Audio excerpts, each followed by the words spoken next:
Today's programs are made possible in part by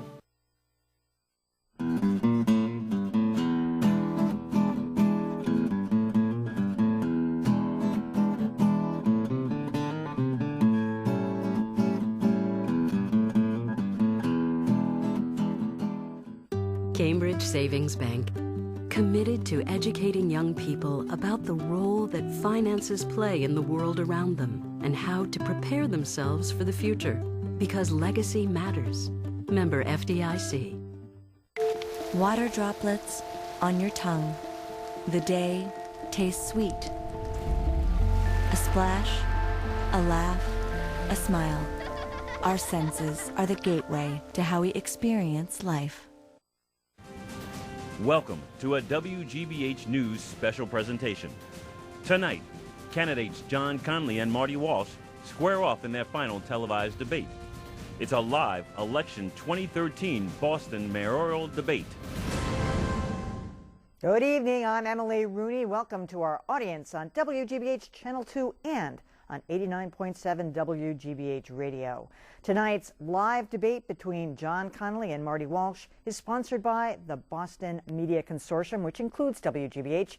The moderator is longtime anchor Artie Saul, who now teaches at Boston University's College of Communications. We have just a minute until we start, so let me introduce WGBH News political analyst and Boston resident, Peter Kansas. Glad to be here. Well, Peter, between the two of us, we've covered a lot of territory in the last couple of weeks, and it appears anyway, anecdotally, unscientific survey, that most people have made up their minds at this point who they're going to vote for. Of those people most likely to vote? Oh, I think so. I don't know anyone in my neighborhood in Jamaica Plain, for example, who's not sure who they're voting for. Really? And we've been getting a lot of those robocalls at night, people saying, you know, oh, you're getting them too? One for Connolly, two for, but they keep calling back as if you're going to change your mind. Well, the key to this election is getting out your vote. All right, we're going to go now to moderator Artie Saul.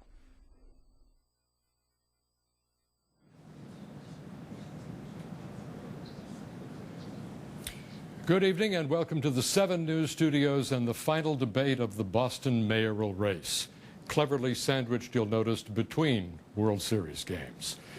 I'm R.D. Saul. Tonight's debate is sponsored by the Boston Media Consortium.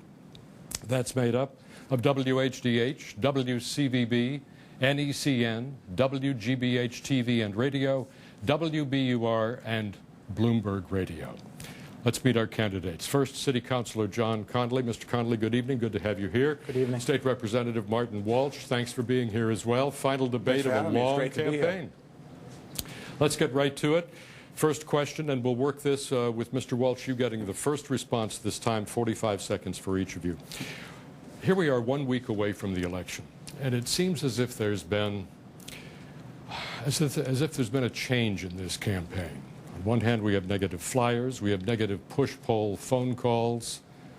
Why did this race go negative, and who's responsible? Well, thank you for hosting tonight, and I want to begin by make one thank you to Olivia, a 5th grader from the Upper Kilmer School in West Roxbury, who actually made me a lucky bracelet tonight, so hopefully it works. So I want to thank Olivia, who's watching tonight. You know, I think it's the tension around the race. When I found out there was a negative flyer sent on John, I immediately called for the stopping of the flyer. I don't condone negative campaigning. I never have condoned negative campaigning. I actually called John to let him know that I was upset about this piece going out, and I asked the group that sent the flyer out to stop sending flyers out. And to my knowledge, they've stopped sending it out.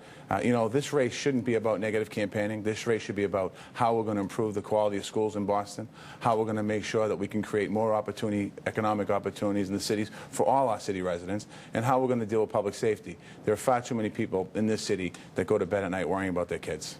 Mr. Connolly, what about it? Why'd this race go negative? Who's responsible?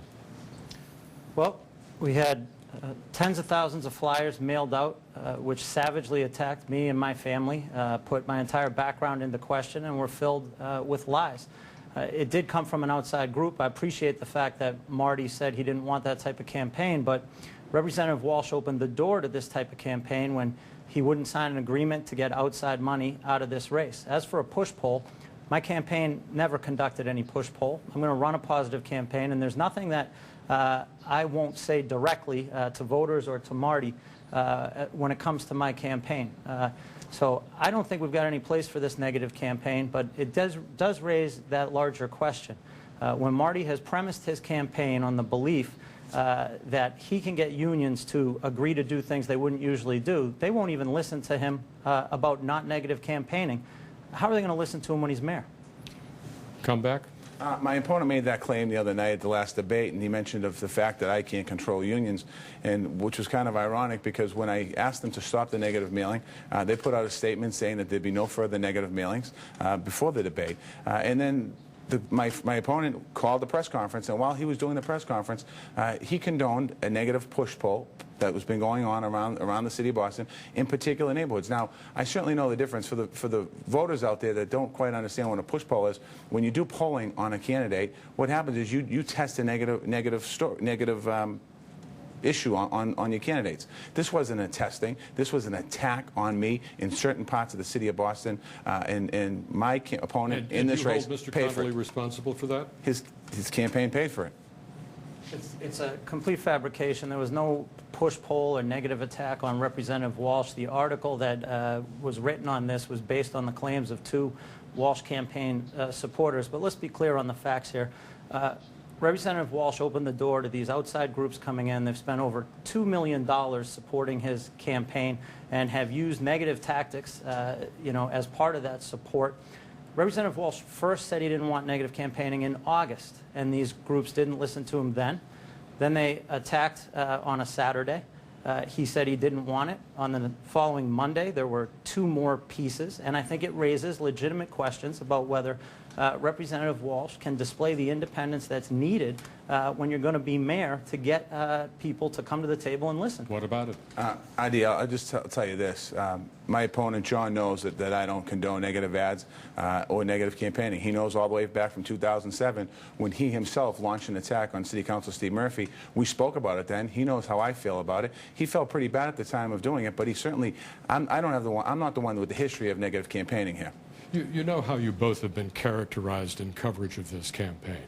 The union guy, the corporate lawyer.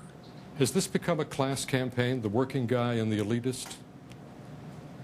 Mr. Connolly, you wanted to... Well, I try to talk to people about my broader experience, and I always go back to the classroom. And that seems to upset the Walsh campaign a great deal, but that's what has impacted my life the most.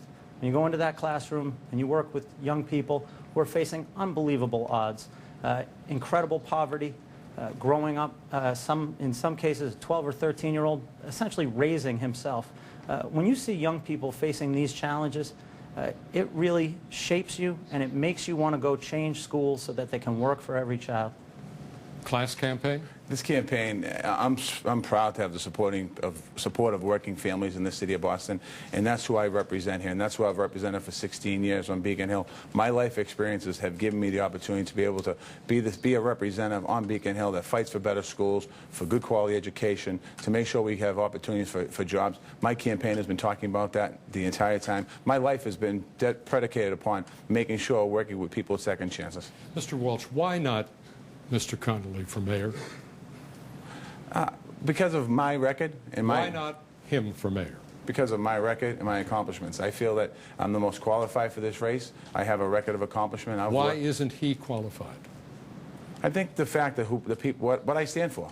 I mean, it's hard to say why he's not qualified. It's about this race is about me. I'm running this race for mayor about what I can do for the city of Boston, about creating more opportunities and more jobs, and I've done that as a legislator. I've allowed the opportunity also to make sure that we reform in our high schools and our school systems. I've taken those votes. Councilor Connolly doesn't have a record of accomplishment when it comes to these changes. Mr. Connolly, why not Mr. Walsh for mayor? I think Representative Walsh is qualified to be mayor, and I think he's got a great record of service. I just happen to think that mine is better, and I think that mine actually addresses the needs of Boston right now. For starters, I've been a leader on education. I'm sorry that Representative Walsh feels I haven't accomplished anything, but I can tell you today, students in Boston Public Schools eat healthier because of the work that I have done. I can tell you today, We have preserved funding for students with special needs, children on the autism spectrum, children with Down syndrome. I helped block cuts that were going to be made to programs for those students. I think my leadership on education stands out, and that's where our future is. It's not a single issue. It's the issue that connects to everything else. Time, we got it. Let me move on to education as long as you've both talked about it tonight. One of your first big hiring decisions is a new school superintendent. Is there a litmus test for a new superintendent? What are you looking for that's been missing in the administration of the school system? And Mr. Connolly, you get first shot at this. Well, you look at the Boston Public Schools today, and the fact is the bulk of our kids are either not going to college or they're not ready for college even when they get there. 60% of our Boston Public students who enter community college are taking remedial courses. We have a lot of work to do to close this achievement gap, and that means we need a non-traditional superintendent, someone who works in education but doesn't come up through the farm system that produces people who continue to allow this bureaucracy to drown our schools. I want to thin the bureaucracy, put the resources at the school site level, and build schools from the bottom up. And I'm going to look for a superintendent who will embrace that vision. I'll come back to that in a second. Mr. Walsh, same question. What are you looking for in a school superintendent that's missing in what we've had? I think we need a superintendent that's a good listener, a superintendent that's a collaboration builder, somebody who can build collaborations between administration and the teachers in the classroom. We often have too many factors here in the city of Boston where there's a line drawn in the sand where the teacher's voice isn't heard. We also have to make sure we have a superintendent that can work with parents and work with children, and also the understanding about special education and all of the different functions we need in the schools and system in Boston. You know, some of the advances that have happened in Boston in the last 3 years have been great advances. Some of them haven't gone far enough. We have a system where we have to close the achievement gap. We need a superintendent that understands what that means in the city of Boston. We also need an administrator that can attract good talent to our city to teach. In the school systems in Boston, we have a 89% children of color school system. We have 21% teachers African American and 16% Latino teachers. We need a superintendent who understands those challenges and is able to carry out. Is a minority candidate a priority for you in this search? I think the best qualified candidate is the priority in this search. I think if the best qualified candidate is the Latino, African American, Vietnamese, that's what we're going to look for. And Mr. Connolly? I'm going to conduct a broad search to find the right person. It's important that whoever that person is, that they understand the importance of cultural competency and understanding where our children come from who go into the Boston Public Schools every day. You talked about an untraditional background or person for this job. What does that mean? It means that typically what happens when we appoint superintendents is it's an assistant superintendent who's promoted, and usually what we say about them is they're great at working around dysfunction, because there's a lot of dysfunction in central offices in urban school districts. I want a superintendent who's not going to come from that culture, but rather is going to come in and remove the dysfunction, because the dysfunction consumes time and resources that don't get to the classroom and could make a difference for our children. Mr. Walsh? I mean, again, I think we need to make sure this is the most important decision I'm going to make as mayor of the city of Boston. I have to get this decision right. We've made some advances in our system in the last few years. We have a lot to do. My plan is about reforming early childhood education. We're going to make sure that we have seats for every child in the city of Boston in 4 years. And also, we're going to talk about reforming our high schools, something that hasn't been talked about in a long time, where we're going to strengthen the academics as well as create academies in the 11th and 12th grade to give young people the opportunity for a pathway to college or a pathway to career. We need to make sure we have a superintendent that understands the differences in the schools that we're going to have here in Boston. Quick yes or no. Willing to promote from within the system? No. I'll look at it, but I'm looking for a non-traditional candidate overall. Okay. Another education question. This from a voter. More on education from Lesley University professor Abraham Abadi. Let's watch and listen. Good evening, gentlemen. I worked for almost 30 years in the Boston Public Schools at both the middle and high school levels in the bilingual program. Over 10 years ago, that program, as it stood, was eliminated. And I was wondering what you, as mayor, will do to attend to the needs of our English language learners in our public schools. And again, the nub of the question, how will you as mayor ensure that our public schools directly focus on the needs of our linguistic minorities? Mr. Connolly, no, Mr. Walsh, this question be your first answer. I put this in my platform. It's very important that we have ELL training in our schools. We have a plan for it. Also, when we look to extend the school day, I think this is another way we can help our English language learners. Eventually, however, what I'd like to do is look at two-way bilingual education in the city of Boston. I think it would be important to bring two-way bilingual so that every child child has an opportunity to learn another language at the very young age. Other school districts in this state do that, and I think it's something we should push for in the city of Boston. Also, with the bilingual education, we have a major problem with some of our parents that don't speak English as their first language. And we need to be able to help those parents, educate those parents, so they can communicate better with the teachers, with the administrators in the school, so they can help their children with their education in the city of Boston. Those are some of the things that I want to do as mayor of the city of Boston. Mr. Connolly. So we're fast approaching the day when over 50% of the students in the Boston Public Schools won't speak English as their first language. We need to make sure that we are prepared to give these young people our absolute best. We're not doing it right now. In fact, we're under a Justice Department order on this very issue. So I put a quality school plan on the table that would expand our dual language schools. And Marty mentioned on the two-way bilingual. Well, we do have a few two-way bilinguals. The Hernandez School in Jamaica Plain, the Quincy School in Chinatown. We need to scale those up, and my plan called for doing that. We need to get rid of our SEI multilingual strands where we take kids who speak a whole lot of different languages and throw them all in the same class. But there's another piece here. We want everyone to graduate bilingual or multilingual. From my daughter to the non-English speaker, they should both graduate bilingual or multilingual. That's how we get our kids ready for today and tomorrow. Let me stick with education for another couple of questions here. You both support charter schools. The Boston Foundation had a report out this last week that says, yes, they work. But the fact that they work, does it create two classes of education in Boston? Charter schools and all the others. Mr. Connolly, this question begins with you.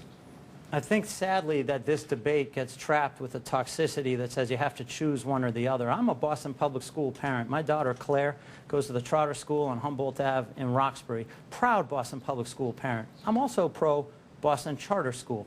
What I want to do is have a partnership where we have a contract that asks our charters to serve all children and then allows for us to have real collaboration between Boston Public Schools and Boston Charter Schools. That's how we can level the playing field and get these schools working together. At the end of the day, we've got to remember, it's not about whether it's a BPS school or a Boston Charter School. It's about whether it's a good school. And we want every child in Boston walking in to a school where they're going to get a high-quality education. But has this system, Mr. Walsh, created two classes of schools? The charters doing well and everybody else? No, I don't think it has. I think the charters have actually pushed the public school system to improve. I'm a founding board member of Neighborhood Charter School, which is in Dorchester, and it's a great school there. And we work collaboratively and share best practices over the years. One with the Henderson School, which is in the St. Mark's area of Dorchester, and now with the Harbor School. And I think we can learn a lot from charter schools and how to use best practices. And I think, honestly, charter schools learn from public schools. And I think that, again, any opportunity for a young person in our city to get a good quality education, whether it's a charter school or a public school or even a private school, I'm supportive of. But I'm running for mayor of Boston. I'm running to be the mayor to improve our public school system here in the city of Boston. And I'm going to work with the charters rather than against the charters and stop using excuses like charter schools are taking away the talent off the school system. It's important for us to make sure that we make sure the kids that are in our system get the best quality education they can possibly get. And we need to thrive for that. It's happened when we passed legislation on Beacon Hill, turnaround legislation. It happened at Orchard Gardens, where the school system is 90% children of color, and that school went from a level 4 to a level school, which means a very underperforming school,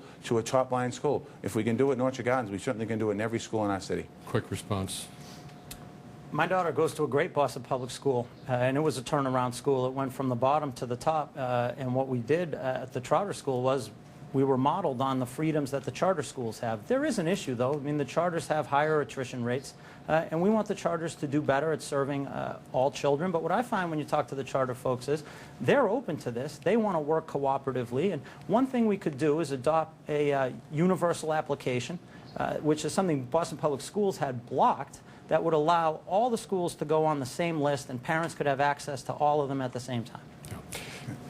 Actually, that application was proposed by John Barros, a candidate who was in the race earlier in this race. And John is supporting my candidacy, and we've actually spoken about that to take that idea and incorporate it in the system.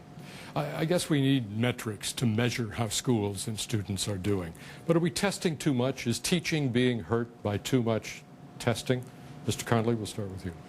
I think sometimes we're too test happy overall. Now, we want to have tests to measure student progress as one measure of student progress, and we want to use tests to inform us where each child needs to grow and where their challenges are, so that we're using it in an individualized manner. But what we don't want to happen, and certainly happens in some Boston public schools right now, is that we take so many diagnostic batteries that we're taking away from real teaching time. And the fact is, if we want to do this right, our children should be excited to go to school, and our teachers should be energized to teach, and there should be an element to it that's always fun.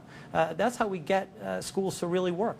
Mr. Walsh. I mean, standardized testing should not be the only benchmark to success in our schools. And I think that what happens in a lot of schools and school systems around the Commonwealth is that schools teach to the test. And we shouldn't be doing that. And in Neighborhood House Charter School, when we had a problem a few years ago with our underperforming MCAS scores, what we did was we created a program before school and after school to get young people in the classrooms to be able to help them with their testing.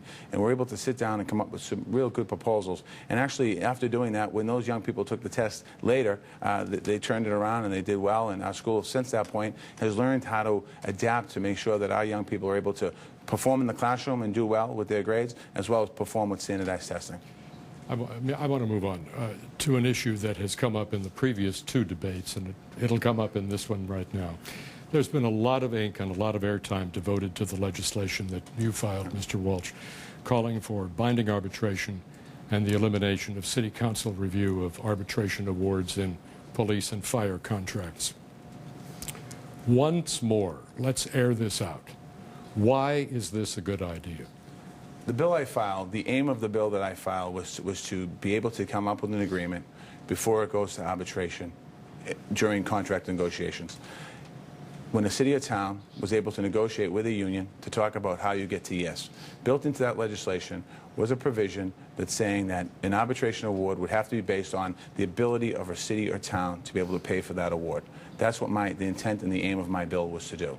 We have a situation here in the city of Boston where we had a contract negotiation that was a stalemate, where we had the police in the city go 4.5 years without a contract, and the city forced it into arbitration. The city, the second time they've done this in the last 5 years, and lost, which is not the way we should be going. The only people that are benefiting from this are the lawyers that are defending the city and the lawyers that are defending the union, quite honestly, where we're paying, the taxpayers are paying millions of dollars to these lawyers to come up with an agreement, which isn't right.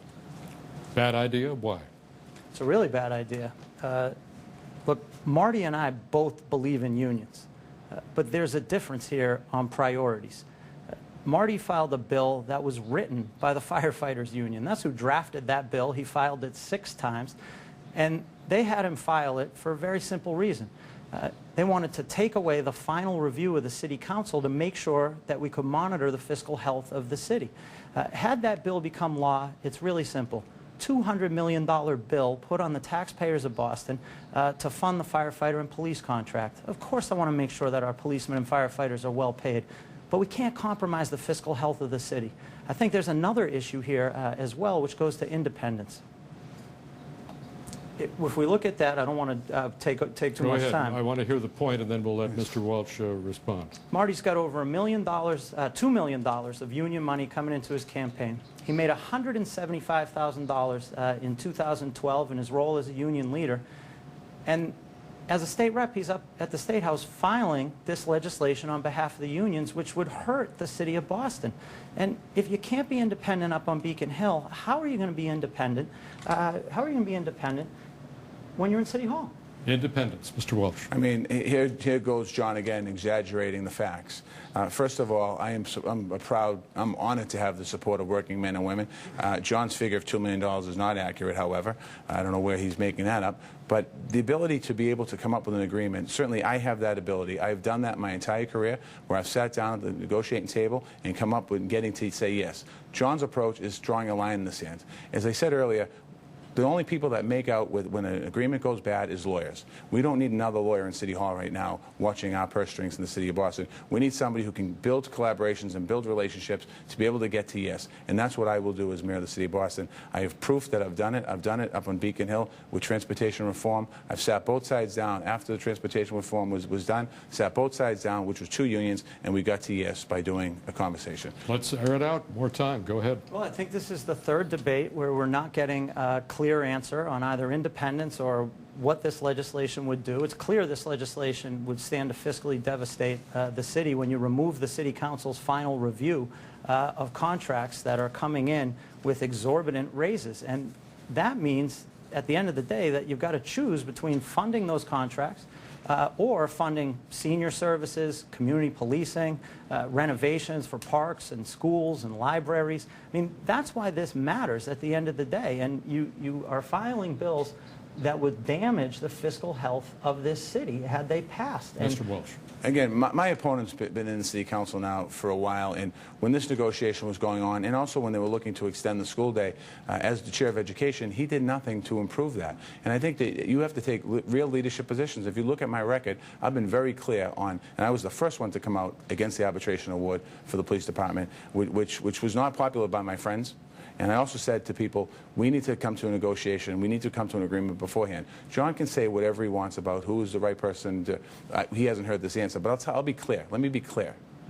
I will be able to get to a negotiation because of the experience I have, because I have trust on the other side of the table. That's something that doesn't happen today in the city. I think we... Could 10 seconds, and then we'll move on. Listen, I've supported contracts for 37 to 40 unions. I believe in unions. They're important.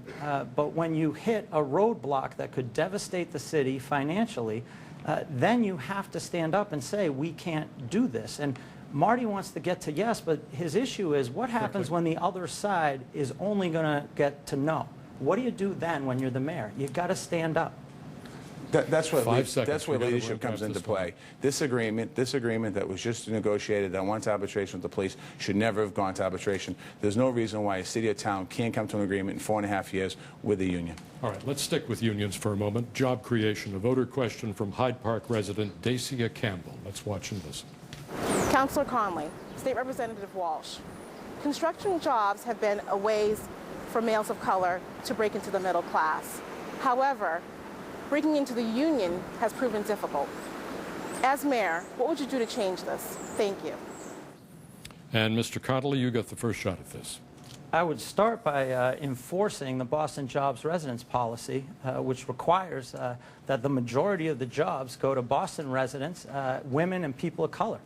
We haven't enforced it in this city, and part of that is because the building trades, who Representative Walsh represents, push back on it and want their seniority rules to control.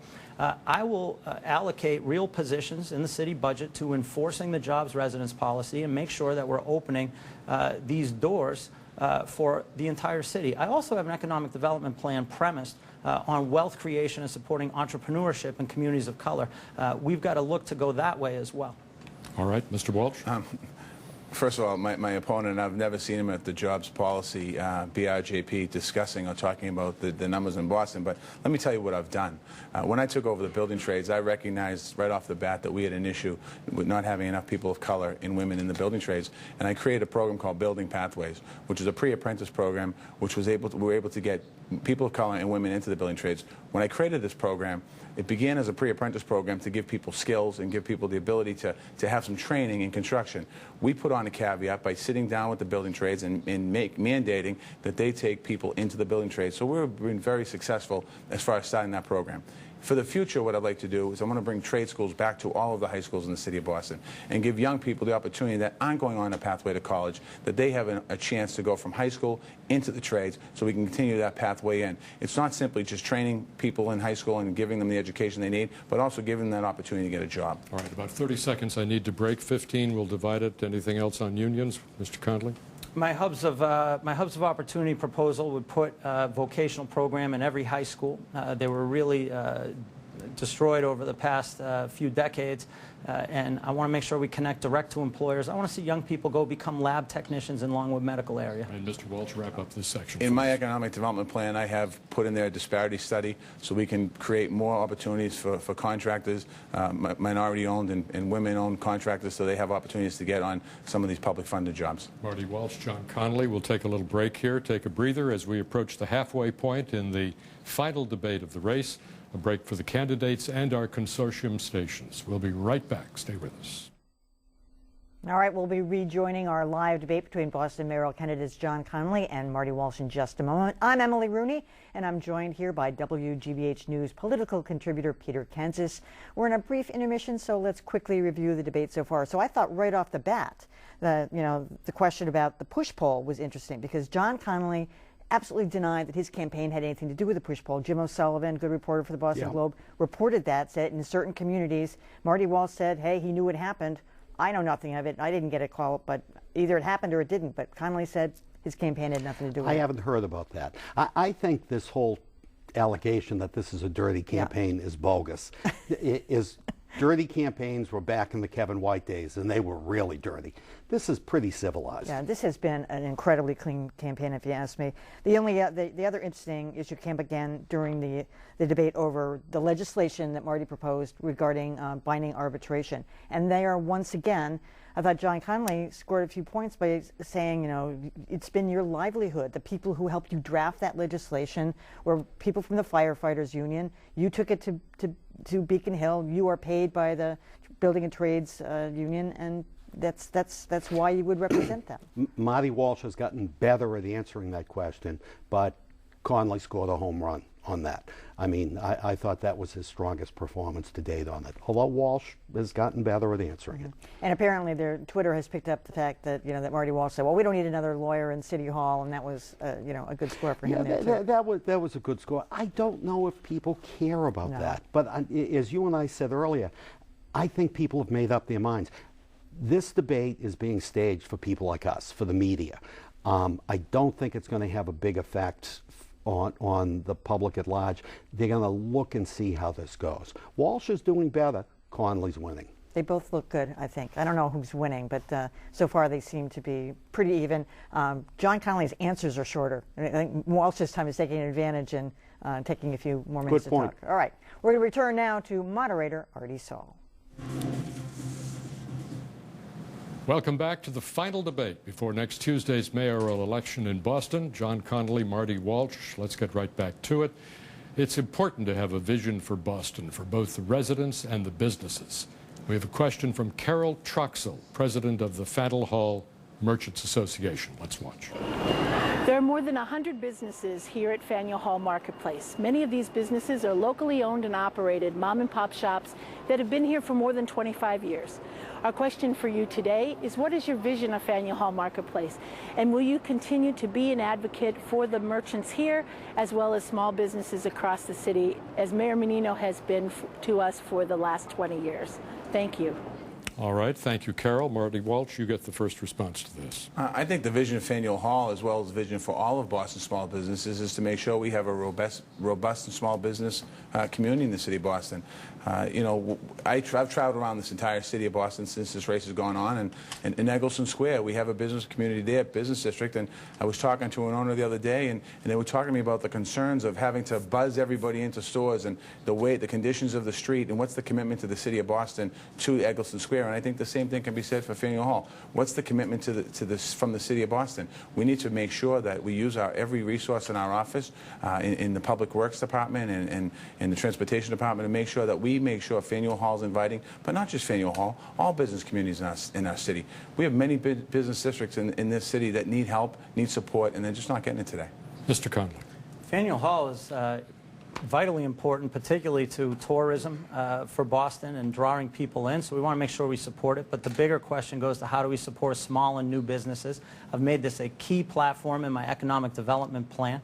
I want to have a Buy Boston program that's going to connect our small businesses to our large businesses, so that if you're a caterer in Mattapan, I want to make sure our colleges and universities are using you to cater their events. If you're a small IT business in Dudley or Roslindale, I want to make sure our downtown businesses are using you for maintenance on their IT systems. And also want to have a Made in Boston venture capital fund, and this is an idea borrowed from the West Coast, where we could lend to smaller businesses at lower rates, help them gain access to capital so they can grow and create jobs. What's the role of City Hall in creating jobs, Mr. Walsh? It's very important. I mean, when you look at certain parts of Boston, and I'll use Roxbury as an example, we have 19% unemployment. Our poverty level is through the roof. We have less than 20% home ownership, and we have no opportunities for economy. There's no jobs there.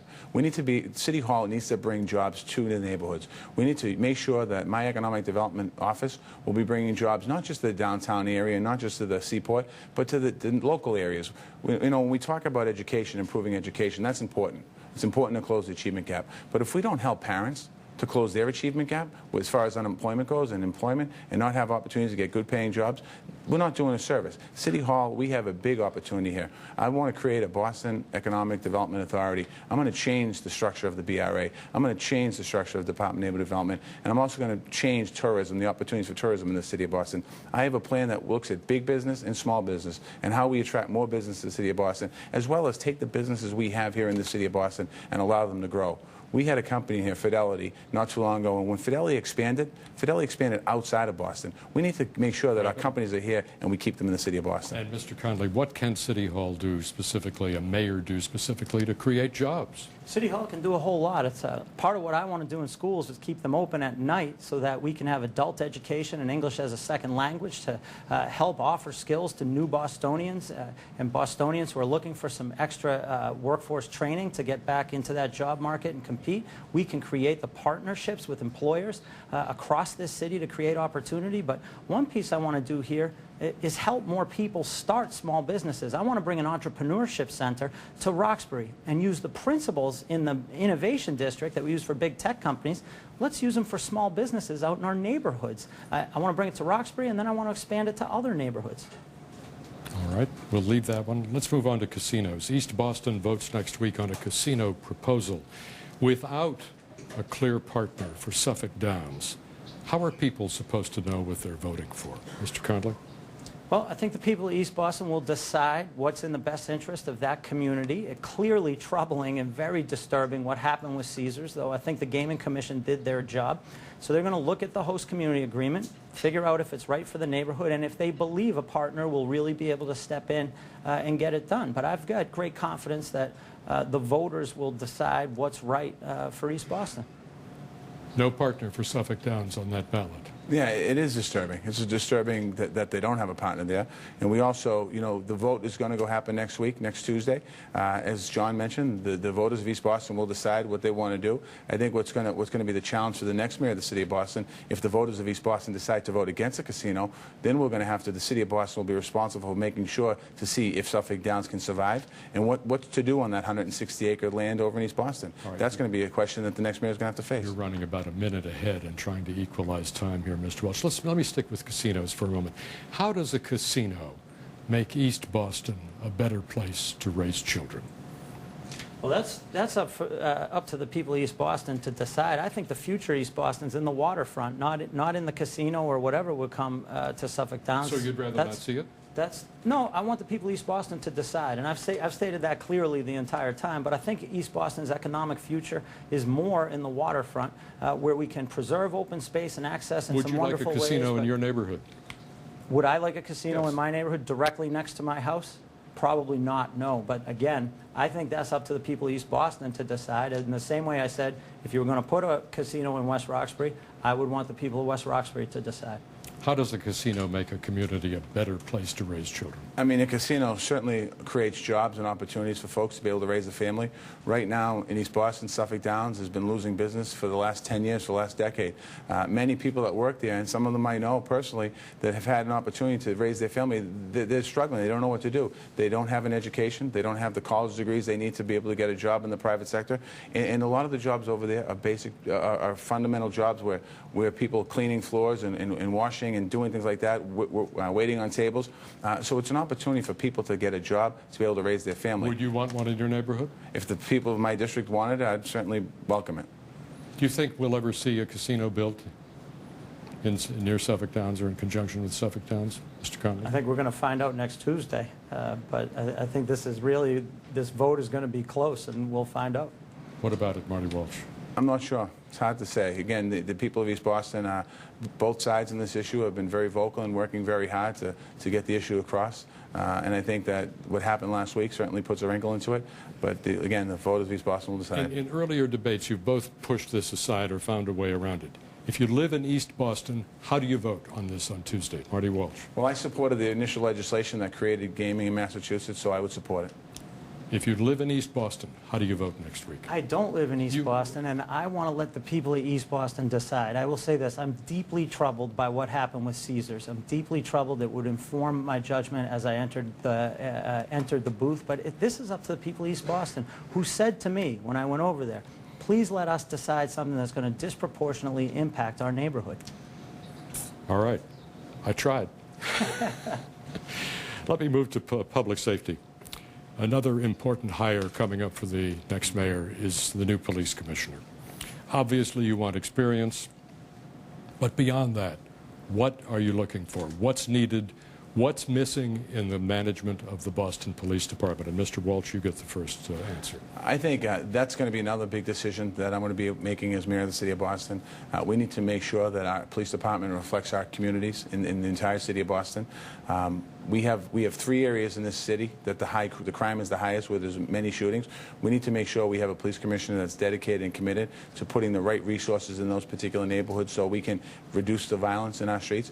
We need a police commissioner that's dedicated to going back to community policing. I think we've gotten away from community policing a little bit in the city of Boston. And we also need a police superintendent, commissioner that is going to talk about having a partner in the community. The community needs to be a partner in working with the police department to solve some of the issues that we have in the street. We have, like I said, in some neighborhoods we have high gang violence and high violence. We need to be able to treat that violence, and the police are a big part of that. What are you looking for in a police commissioner? I think it's about 4 pieces. The first is a real dedication to community policing, and that means every officer out there building relationships, not just a community service officer. And I want to see police officers knocking on doors the way politicians do, introducing themselves to residents in the community. The second is a willingness to take on a culture in there which has created an incredible disparity. We do not look like the city in the Boston Police Department. We need to be more diverse. Third is a real use of technology in an age where the commissioner's got to be on top of street terrorism by gangs and global terrorism, as we saw in Boylston Street. The final piece is recognize that safety is not all about law enforcement. I need a commissioner who wants to support a broad public health agenda to tackle issues like mental health, addiction, and trauma. Quickly, minority candidate a priority for you? Yes. Yes. Okay. Sticking with public safety. Mr. Connolly, is there racism in the Boston Police Department? There's racism in all of Boston, institutional, systemic, structural racism, and we can see that in the Boston Police Department when we can look out and see not a single captain of color in our districts and a command staff that's overwhelmingly white, and as well through all ranks. So this needs to be addressed for sure. That would be a priority, as I mentioned, in my search for a commissioner, someone who can help shift this culture. One proposal I made was to have a pathway at Madison Park focused on criminal justice that would allow young people to do internships and year-round jobs in the Boston Police Department. And when they graduate, go in to a 2-year program in college, graduate from there and get guaranteed entrance into a restored police cadet program. That would allow a young person in Boston to know they can become a Boston police officer. Is there racism in the Boston PD? We have racism in the city of Boston that we have to deal with. I mean, we talk about one Boston, and we don't see one Boston today in the city of Boston. And we need to deal with some of the issues of the Boston Police Department. I completely agree with that. But I also, we need to make sure that we get into every single neighborhood and make sure there's equality in all neighborhoods of the city of Boston that doesn't happen today.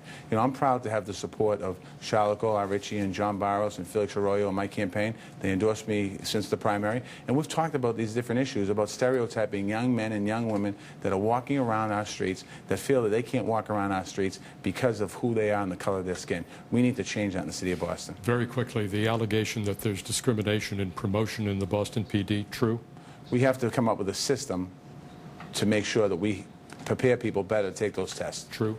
We need promotion that's going to be based on merit and recognize that part of that equation is making sure we look like the whole city of Boston. All right, let me move on to housing. A question from Dr. Karen McAlmond of the Boston chapter of Jack and Jill of America. Let's watch. Gentlemen, Many neighborhoods in Boston, especially Roxbury and Dorchester, are becoming gentrified. Would you be in favor of using public resources, creating incentives, and working with banks to help create opportunities for mortgages to help low and moderate income residents as well as the elderly to stay in their neighborhoods? I look forward to your response. Thank you. And Mr. Walsh, you begin on this one. The answer to the question about the banks is absolutely. We need to create more opportunities for people to be able to buy first-time home buyer programs in Boston. One of the problems we have, though, we also need to make sure we create more opportunities for employment so people can afford their houses. You know, I represent Dorchester now, and we're talking about building a lot of low-income housing in Boston, which we do. We need to look at that low-income housing and spread it across the city. But we really have to focus on how do we keep people, allow people the opportunity to stay in their neighborhoods. When I was campaigning in Dudley Square the other day, we're talking about people in Dudley Square concerned about bringing in industry to their neighborhood because of gentrification. We have to create more opportunities for people to be able to live in a house, to be able to buy a house. I think we should use public resources. I actually think we can use public land to be able to use it as part of the piece to build new housing. The land costs in a lot of deals are what prohibits new construction. If we can use public land for these land costs, the land will go back, revert onto the payroll. So I would suggest looking using public land. Mr. Connolly, housing. We're seeing this happening in Dudley right now in a whole lot of parts of the entire city. And it impacts, I think about our seniors who have spent their life in a neighborhood, and it's who they are, and they've made that neighborhood great. And in some cases, they own a home, but they're watching condos pop up everywhere and drive the values up so they can't afford the taxes on a fixed income. In other cases, it's a renter, and you get someone swooping in, buying up properties, pushing the tenants out because they're going to convert them to condos. So I would embrace any and all programs that would help allow people in neighborhoods to stay in the place they call home. So I look at a soft second mortgage program, leaning on those banks to help them, to help make sure people can get access to borrow and stay in their home. That's it being the neighborhood overall. Other piece, BRA planning. Got to have a holistic plan to make sure that it's never about just all luxury housing or all affordable in a neighborhood. We need a healthy mix so everyone can find a pathway to home ownership. One more quick one before we change format a bit. Today is the first anniversary of Hurricane Sandy. Dozens dead, many hurt and homeless, damage estimated at $65 billion. The next Sandy could hit another sea-level city, Boston. Do you have a plan, Mr. Connolly, starting with you this time? What would you do to prepare Boston for the next superstorm? Very quickly from each of you. I do have a plan. I put it out early on in this campaign. I also was the only elected official to serve on the Climate Change Leadership Committee that set the standards to reduce our carbon emissions. And I want to make sure the mayor's got to be ready for this on day one. We would have had 83 million square feet of flood damage if we'd been hit at high tide by Sandy.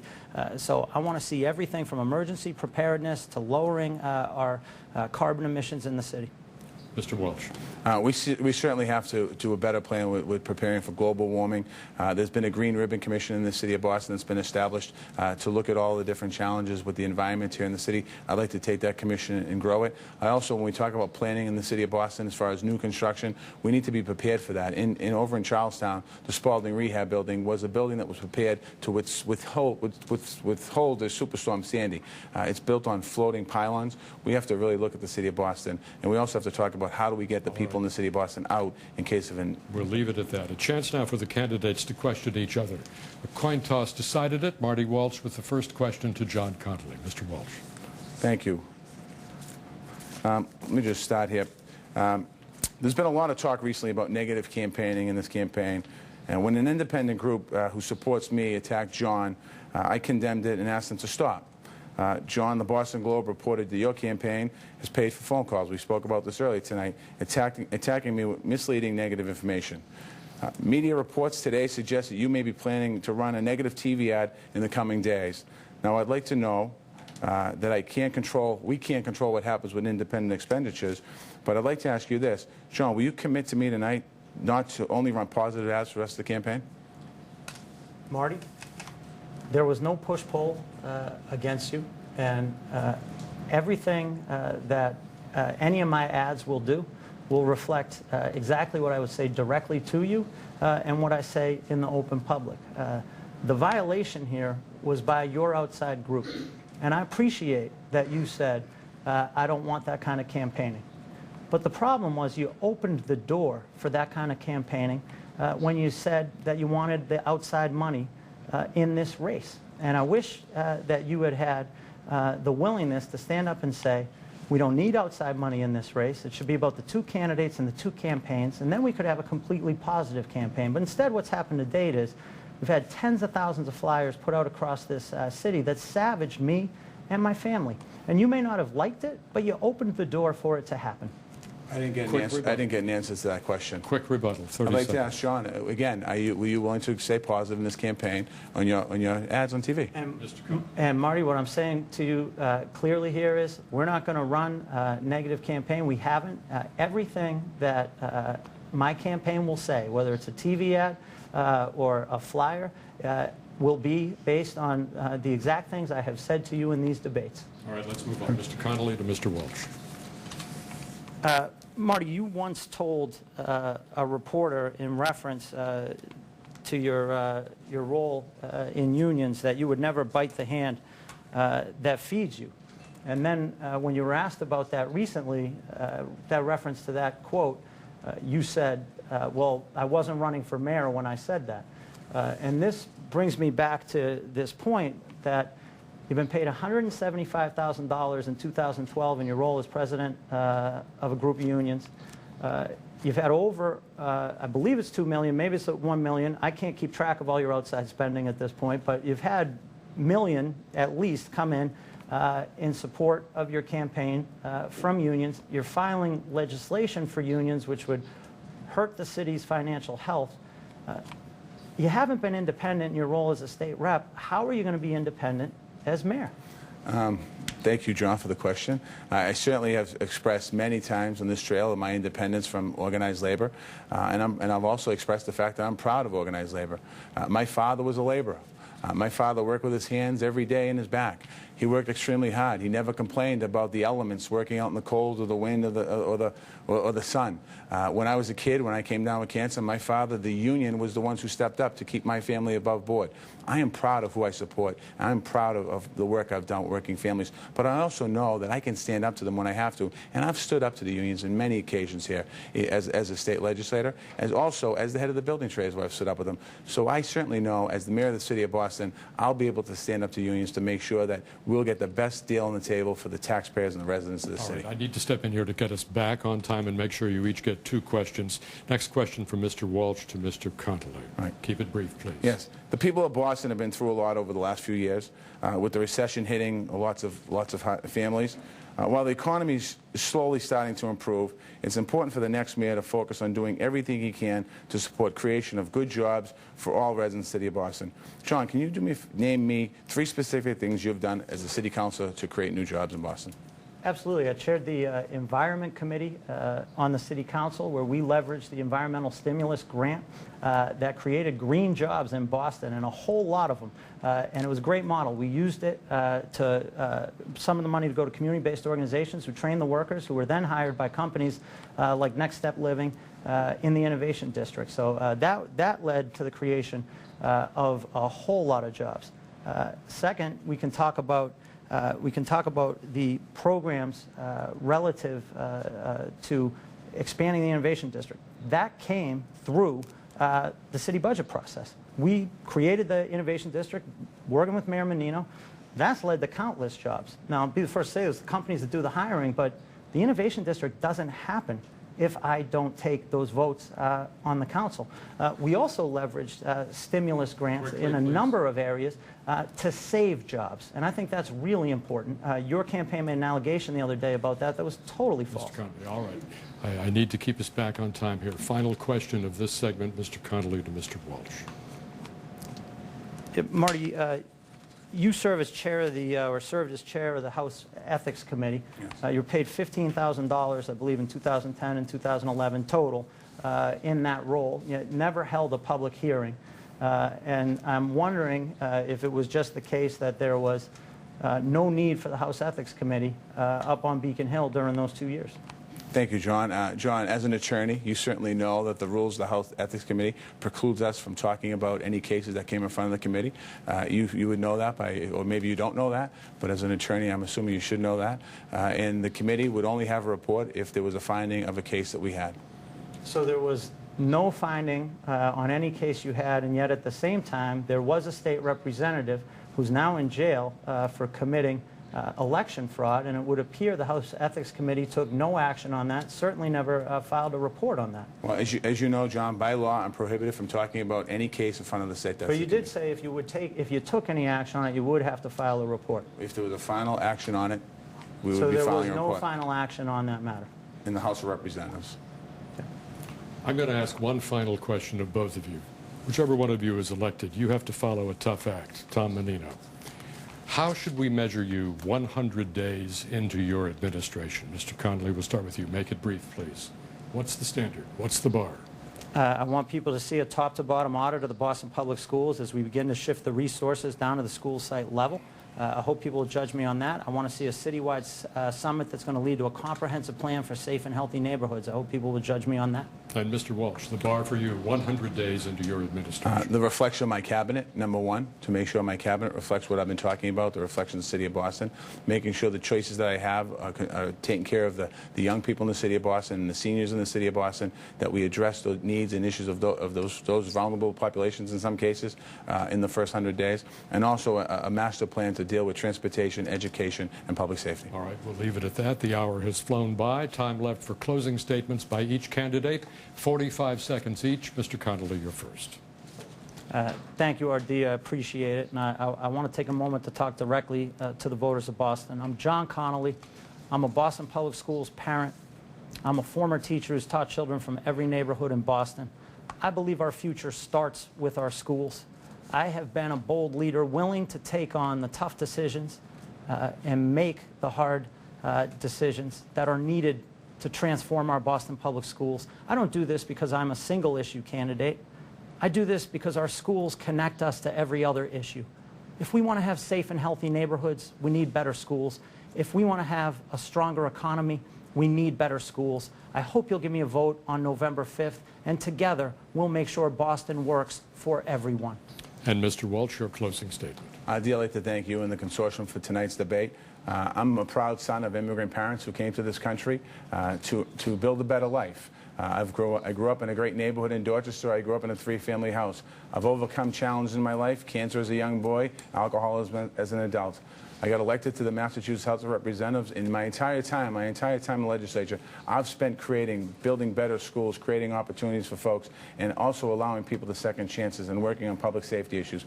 As mayor of the city of Boston, I want to continue those opportunities to make sure that every child has an opportunity to get a good education, that every parent is not concerned when their young person leaves their house that they're not going to come home at the end of the night, and to make sure that every senior citizen has the services they deserve and they need to make sure that their life's healthy and safe in their final year. So I'd like to ask you, the voters, for your vote on November 5th for mayor of the city of Boston. I'd also like to thank you for tonight, and go Red Sox. I think we can all agree on that. And there you have it, the final debate of Boston's race for mayor. Our thanks to Marty Walsh and John Connolly for their time tonight and their answers. Election day, of course, is Tuesday, November 5. Turn out, make a choice, make a difference. For the 7 News Studios and the Boston Media Consortium, I'm R.D. Saul. Good night. That concludes tonight's live Boston mayoral debate between John Connolly and Marty Walsh. I'm Emily Rooney, and I'm joined once again in studio by WGBH News political analyst Peter Kadzis. Well, Peter, I think one of the big startling moments of tonight's debate was when R.D. Saul asked about the balance of power in the Boston Police Department, and John Connolly was the first to say there's racism in every department in Boston, and the Boston Police Department included, and then Marty Walsh said the exact same thing. I think Ed Davis and Tom Menino are going to take exception to that. That's for sure. I thought both overstated it. There are definitely racial problems. There are issues of racial sensitivity. There are issues of promotion. But I thought racism was too strong a word. And I may be in the minority in people in the press, but I think Ed Davis has gotten a bad rap on this, and I think former candidates like Bill Walczak would agree with that. Tom Menino, I don't think Tom Menino has a prejudiced bone in his body. People can criticize them for other things. Prejudice is not one of them. I think that's going to be an issue tomorrow. The other thing that came up again right at the end during the candidate-to-candidate question was the thing about the push poll, negative. John Connolly said unequivocally, I did not do that. There was no push poll for my campaign. Marty Walsh is still accusing him of that. This is small potatoes. Look, as far as dirty campaigns go, this isn't one. Maybe there have been instances of it, but neither the union flyer nor the push poll upsets me. This isn't like Kevin White. No, it is not. All right, Peter Kansas, thank you. This has been a live WGBH News special presentation of the final televised debate between Boston mayoral candidates John Connolly and Marty Walsh. On behalf of Peter Kansas and myself, thank you for joining us on WGBH2 and 89.7 WGBH Radio. Good night.